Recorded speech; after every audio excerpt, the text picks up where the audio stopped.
What happens when a CEO orders a meal at his own diner, only to uncover the truth behind the smiles? Jacob Reed, the CEO of a small diner chain with 13 locations, had spent a decade building his business from the ground up. He took pride in offering a family-friendly atmosphere. But recently, something felt off. Complaints about slow service and rude staff had started piling up, and employee turnover was at an all-time high.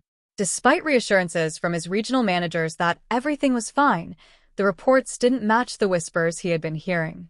Frustrated and determined to get to the bottom of it, Jacob decided to go undercover at one of his locations. He chose a diner located in a suburban town, 2 hours from his corporate office. It was far enough that no one would recognize him. Most of the employees had never met him in person. To blend in, Jacob grew a scruffy beard, ditched his tailored suits for a worn hoodie and jeans, and donned a pair of thick-rimmed glasses. He looked nothing like the polished CEO featured on the company website. At lunchtime, Jacob entered the diner, which was buzzing with chatter and the clinking of dishes. The dining area, while clean, had a dated feel. The booths were slightly worn, not terrible, but it wasn't the warm, welcoming space Jacob had envisioned when starting the company. A young waitress with tired eyes approached him. Her name tag read Megan. "Hi there, welcome," she greeted, her voice cheerful but strained. "Can I get you started with something to drink?"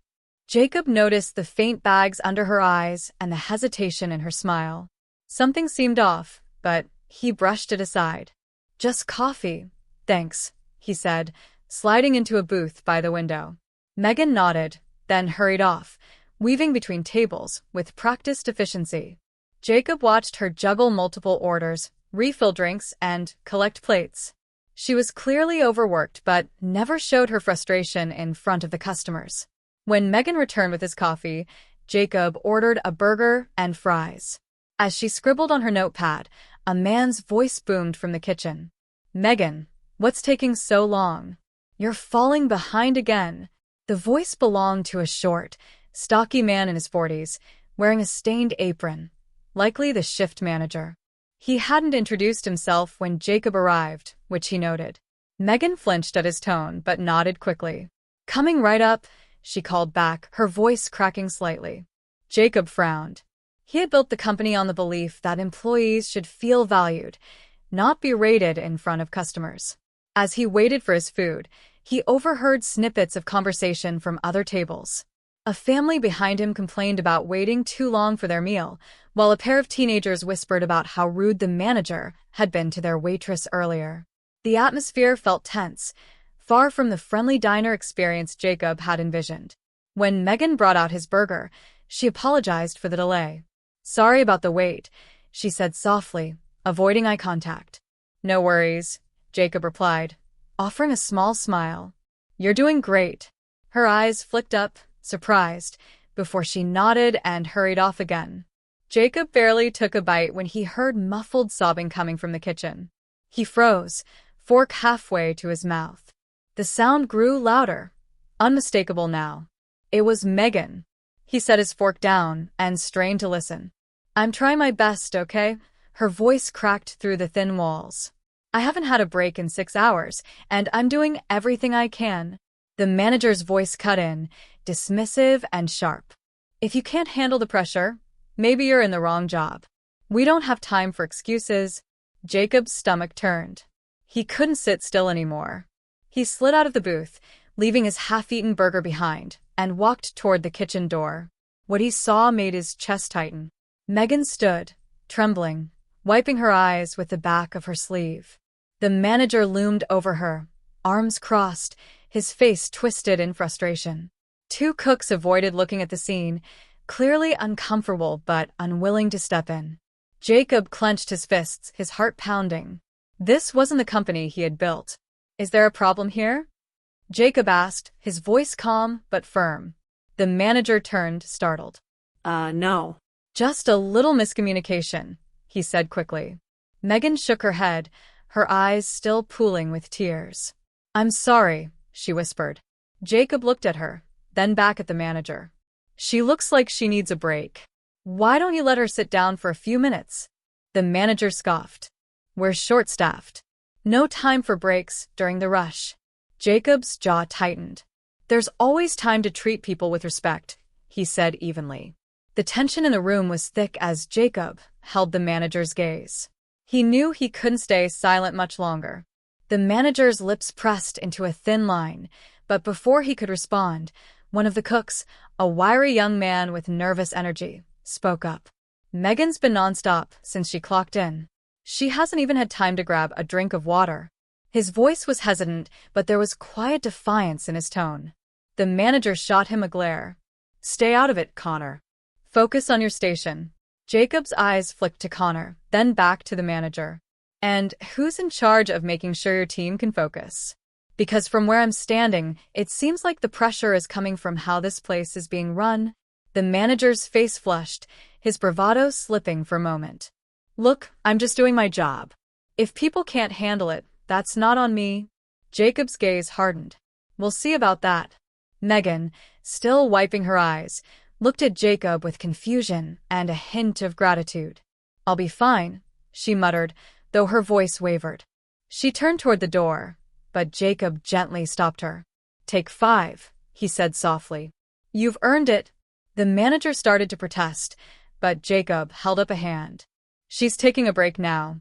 Megan hesitated, glancing nervously between Jacob and the manager, before nodding and slipping past the swinging kitchen doors. Jacob turned back to the manager, his voice calm but steely. What's your name? Rick, the man replied, his tone defensive. And who are you to come in here and tell me how to run my shift? Jacob ignored the question. How long have you been the manager here? About 2 years, Rick said, folding his arms. And I've kept this place running just fine, so I don't need some random customer stepping in. Jacob cut him off. And you call this fine? His voice rose slightly. Your staff is overworked, your customers are complaining, and you're berating people in the middle of their shifts. That's not fine, it's a mess. Rick opened his mouth to argue, but Jacob cut him off again. You might want to think about how you're treating people. Because I guarantee if I were your boss, this wouldn't fly. Rick's face paled slightly, but he quickly tried to mask it with a scoff. Right, well, you're not my boss. Before Rick could finish, the kitchen doors swung open and Megan reappeared, her face slightly more composed. She kept her head down as she walked past Rick and back toward the dining area. Jacob decided it was time to step back and observe again. For now, he gave Rick one last pointed look before turning and following Megan into the dining room. Back at his booth, Jacob watched as Megan returned to her routine. She moved a little slower now, her exhaustion more apparent, but still managed a small smile for every customer she served.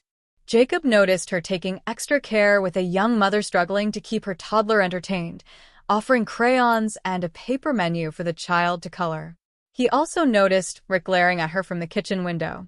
Jacob discreetly pulled out his phone and started taking notes on Rick's behavior, Megan's workload, the complaints from customers.